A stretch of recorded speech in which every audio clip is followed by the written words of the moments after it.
Assalamualaikum warahmatullahi wabarakatuh. Semangat pagi. Kita lanjutkan lagi mengenai masih di topik kompresi.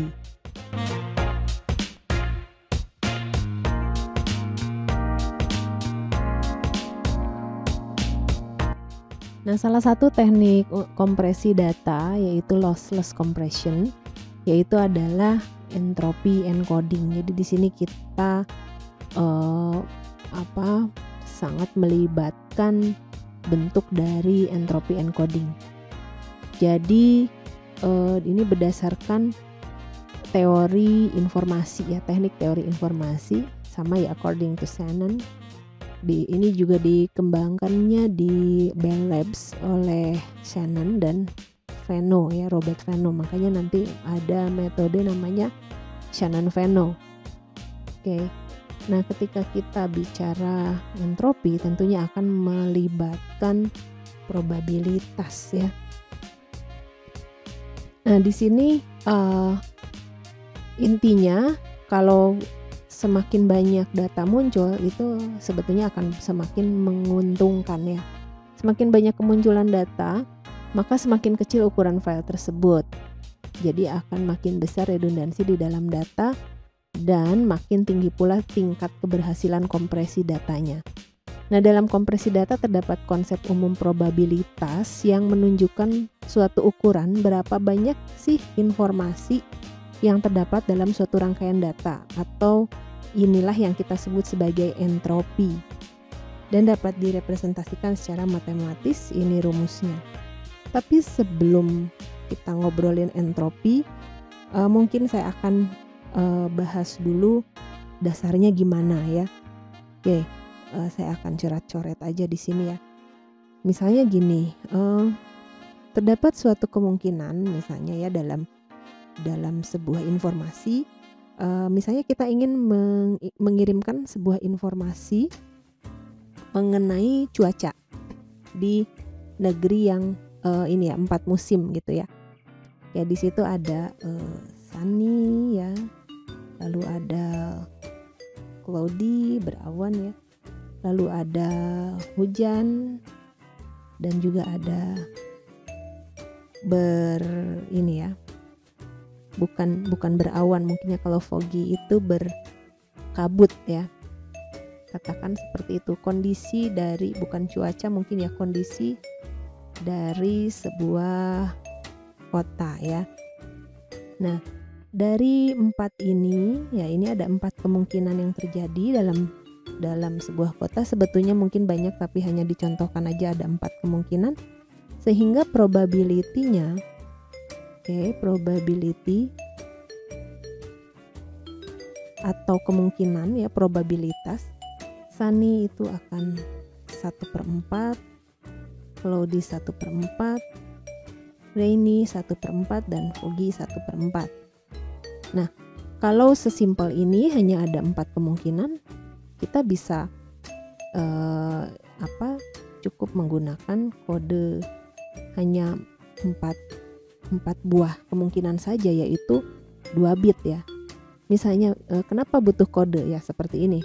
Misalnya Anda adalah seseorang yang berada di kota lain, katakan kota A. Kota A ini Anda ingin mengirimkan informasi ke orang lain atau petugas lain di kota B yang menginformasikan kondisi saat itu, apakah sunny, cloudy, rainy, atau foggy. Nah, kita berkirim kayak kode Morse gitu ya, kayak kode Morse ada tap gitu ya, kayak kode Morse, karena di sini electronic transmission ya, kita ngirimkan electronic transmission, sehingga setiap bit itu dihitung. Tiap bit itu dihitung dan membutuhkan biaya. Nah, kita akan transmisikan informasi cuaca di kota A ke orang yang ada di kota B. Nah, berapa nilai bit yang dibutuhkan untuk mengirimkan informasi tadi? Nah, karena di sini ada 4 kemungkinan, mungkin kalau kita punya bilangan biner ya, 4 kemungkinan hanya membutuhkan 2/2 ya, yaitu 4 kemungkinan ya. Jadi butuh berapa? 2 bit. nih ya. Kita butuh 2 bit saja. Bisa saja Sunny itu adalah 00, Cloudy itu adalah 01, Rainy itu adalah 10, dan Foggy itu adalah 11. Nah, jadi ketika Sunny orang di kota A ini akan memberikan tap-tap 00 gitu ya. Nah, sekarang jika ternyata kota yang dimaksud adalah kondisinya seperti di Sahara ya, gurun Sahara, itu apa probability-nya? Kan dia panas terus ya di gurun Sahara, itu di kotanya di gurun Sahara. Dia mau kasih informasi juga pakai tap-tap machine ke petugas di B. Berhubung di sana selalu sunny, tidak berubah, ya maka probability dari sunny ini adalah 1 ya, selalu sunny. Maksudnya adalah begini, kita tahu setiap hari sunny, hari ini sunny, besok sunny, lusa sunny. Untuk apa bersusah payah kita mengirimkan tap-tap setiap hari, yang mana itu adalah cost gitu ya, biaya ya. Berhubung tadi biaya mengirimkan electronic transmission itu dihitung setiap bitnya ya. Jadi artinya apa? Frekuensi ini main juga di sini ya. Ya karena probability juga kita bicara kemungkinan kemunculan simbol tersebut gitu ya, kemungkinan kemunculan dari si simbol tersebut. Nah, sunny, cloudy, rainy dan seterusnya itu akan kita anggap nantinya dianalogikan sebagai simbol yang muncul. Oke, jadi kalau kita lihat untuk yang ada di Sahara, di gurun Sahara, berapa bit untuk mengirimkan cuaca di Sahara? Karena selalu sunny, tidak perlu berulang kirim informasi sunny, cukup sekali kirim kode 0. Kodenya mungkin cukup 1 bit seperti itu.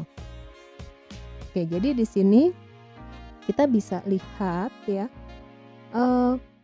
untuk satu kombinasi saja cukup 1 bit. Tapi kalau kita butuh 2 atau 3 atau 4 atau 8 kombinasi, mungkin kita harus lihat berapa dari ini ya, dari Anda lihat dari log ini ya, log 2 ya. Misalnya kalau kemungkinannya adalah 1/4 itu adalah 1/2 pangkat 2 ya, 2 pangkat 2 atau 2 pangkat min 2. Nah, di sini jumlah bit ya, jumlah bit yang dibutuhkan itu adalah, kita bicara log 2 karena kita butuh tahu 4. Log 2 ini bacanya gini nih, kayak gini ya, log 2 4 gitu ya. 2 pangkat berapa sih yang hasilnya 4, gitulah kurang lebih ya, gampangnya ya. Oke, jadi kita pakai log ya. Oke, log P. Nah, kurang lebih seperti itu. Nah, jadi ini adalah minimum number of bits ya, minimum number of bit yang dibutuhkan. Kalau ada 8 berita atau 8 kemungkinan bagaimana? Apa cukup pakai 2 bit? Kan tidak cukup ya. Kalau misalnya ternyata ada informasi lainnya, misalnya ada sunny tapi foggy gitu ya, atau lain-lainnya. Nah, itu bisa kita naikkan jumlahnya. Cuman masalahnya, kita lihat lagi yang Sahara tadi, kalau sering misalnya katakanlah oke, yang di sini ya sunny-nya probability-nya kita akan naikkan, kemungkinannya dia menjadi 1/2 ya. Nah, kalau misalnya dia probability-nya 1/2, ternyata yang lainnya di sininya ada 1/4 dan 1/8 ya, karena 1/2-nya udah dipakai sama sunny. apakah kode yang akan kita gunakan tetap sama seperti ini? Nah, berhubung di sini ada yang muncul, kita ambil yang ini ya. Yang muncul dengan probability hanya 1/8. Kan sayang kalau dia jarang digunakan atau jarang terjadi, tapi kita informasikan dengan nilai bit yang sama, gitu ya. Maksudnya adalah gini, jika kemungkinan besarnya ada di Sunny, maka Sunny inilah yang akan mendapatkan porsi bit yang lebih kecil. Jadi kalau kita bikin setengah ini sama dengan 1/2/1. Oke, kita bisa lihat ini cukup 1 bit. Ini kita hapus semua. Ini cukup 1 bit ya. Ini cukup 2 bit, yang ini 3 bit. Kenapa kok malah naik 3 bit? Nggak masalah, karena di sini probability-nya dia lebih sedikit muncul. Toh yang paling sering muncul itu adalah yang Sunny, gitu ya. Nah, jadi di sini kita bisa kasih kode, misalnya ini adalah 0, kode yang baru ya. Ini jumlah bit ya. Ini adalah 10 misalnya. Ini adalah 110, ini adalah 111, misalnya seperti itu. Jadi untuk informasi yang sering atau berulang, kita beri jumlah bit yang lebih sedikit. Jadi akar dari entropi ini adalah probability. Dan ini nanti akan seperti apakah nilai bitnya, seperti apakah pohonnya, nanti ada di metode Huffman ya. Huffman juga menggunakan entropi. Shannon-Fano jelas ya, juga menggunakan entropi. Nanti kita bahas itu di video terpisah. Sekarang kita bahas dulu entropi.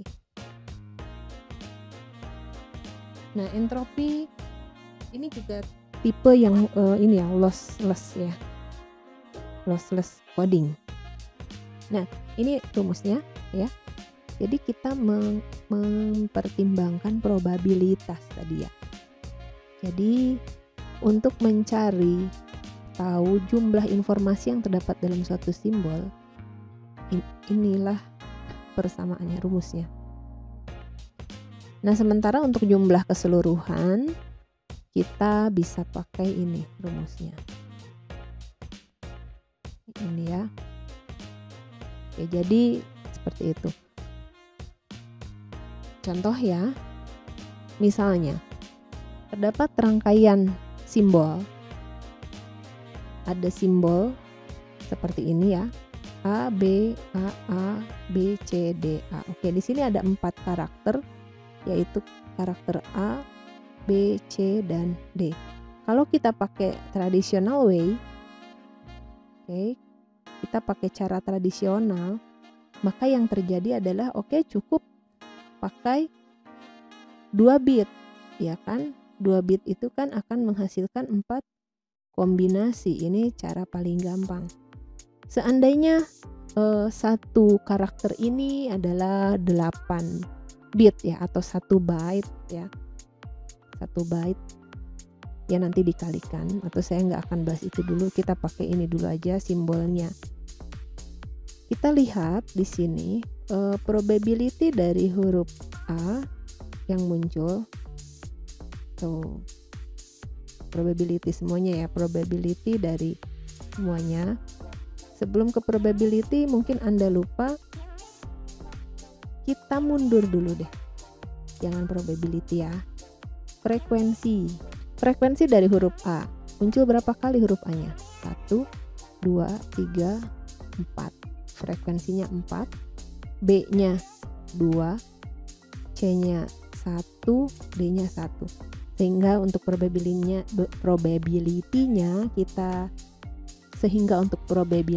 kita dapatkan 4. Dia muncul 4 kali ya. 4 per berapa total dari semuanya? Ini adalah 1, 2, 3, 4, 5, 6, 7, 8. 4 per 8, 2 per 8, 1 per 8, 1 per 8.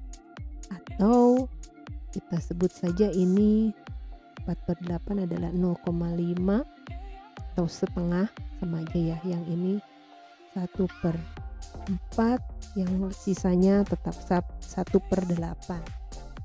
Baik, kalau kita tidak mempertimbangkan probability, maka tanpa entropi ya, yang terjadi adalah cukup begini. Oke, ini adalah 00, 01, 10, 11, beres ya. Sehingga setiap karakter ini dia akan menggunakan 00, B-nya 01, C-nya ini 00 dan seterusnya. Sehingga ada berapa? Karena per karakter adalah 2 bit, ini totalnya 8 karakter ya. 8 karakter. Jadi ukurannya adalah 2 kali 8. Ya, tulis di atas deh. File size non compression ya. Non entropi maksud saya ya. Ini adalah 2 karena 2 bit ya, kali 8 karakter ini muncul, ada 8 karakter di sini ya, di dalam rangkaian simbol ini. Berapa? 16 bit ukurannya. Nah, sekarang jika kita gunakan entropi, maka kita akan pertimbangkan probability-nya dan kita akan pertimbangkan lagi jumlah bit yang digunakan untuk merepresentasi karakter tersebut berdasarkan probability-nya. Oke, karena tadi hitungannya itu sudah kita lakukan ya. Probability dari A adalah setengah ya. Probability dari B yang ini ya adalah 0,25. Probability dari C yang ini ya. Probability D adalah 125. Oke. Nah, kalau pakai entropi kita tidak perlu begini. Ya, kita tidak perlu seperti ini untuk mengkodingnya. Kita gunakan rumus entropi seperti slide sebelumnya. Nah, kita melihat dari probability-nya. Ya, jadi probability untuk si A, ya untuk semua simbol ya, kita sigmakan, kita jumlahkan, kita akan cari tahu rata-rata bit yang dibutuhkan per simbol. Kalau tadi kan 2 bit ya, bit yang dibutuhkan, jumlah bit yang dibutuhkan adalah 2 bit. Begitu melibatkan entropi, kita menggunakan rumus entropi untuk mencari berapakah bit yang diperlukan ya per simbol, maka akan seperti ini jadinya. Oke, rumusnya ini ya. P di dalam probability di dalam simbol tadi, dimana kita cari dulu P yang huruf A ya, 0,5 ya, log 2 1/0,5, karena yang tadi A-nya ini adalah 0,5, B-nya 0,25, C-nya 0,125, D-nya 0,125. Oke. Nah, di sini 1/0,5 adalah 2. Ya, 0,5 dikali log 22. Kebetulan angkanya di sini bagus ya. 1/0,25 adalah 4. 1/0,125 adalah 8. Ya. Jadi log 22 bacanya kalau lupa gini ya. 2 pangkat berapa? Ini log 2 kan. 2 pangkat berapa yang hasilnya 2? Oke, log 22 adalah 1. Log 24 adalah 2. Log 28 adalah 3. Oke, jadi 0,5 dikali 1 ditambah 0,25 dikali 2 ditambah 0,125 dikali 3 ditambah 0,125 dikali 3. Yuk kita jumlahkan. Ternyata hasilnya adalah 1,75 bit per simbol. Jadi nantinya kalau kita menggunakan Shannon, Fano ataupun Huffman, kandidatnya nanti adalah A ini cukup direpresent menggunakan 1 bit, B ini 2 bit kalau kita lihat dari entropi ya, C dan D ini 3 bit. Nah, kurang lebih seperti itu. Ya, kesimpulannya dengan menggunakan entropi kita bisa berhemat ya. Satu karakter itu membutuhkan hanya 1,75 ya, 1,75 bit per simbol. Karena total ada 8 karakter, maka kita berhemat di sini totalnya jadi 14 bit. Kalau traditional way kan tadi 16 bit ya. Ya lumayan kita irit 2 bit ya daripada cara yang sederhana. Ya, jadi probability dari kemunculan sebuah simbol itu penting ya.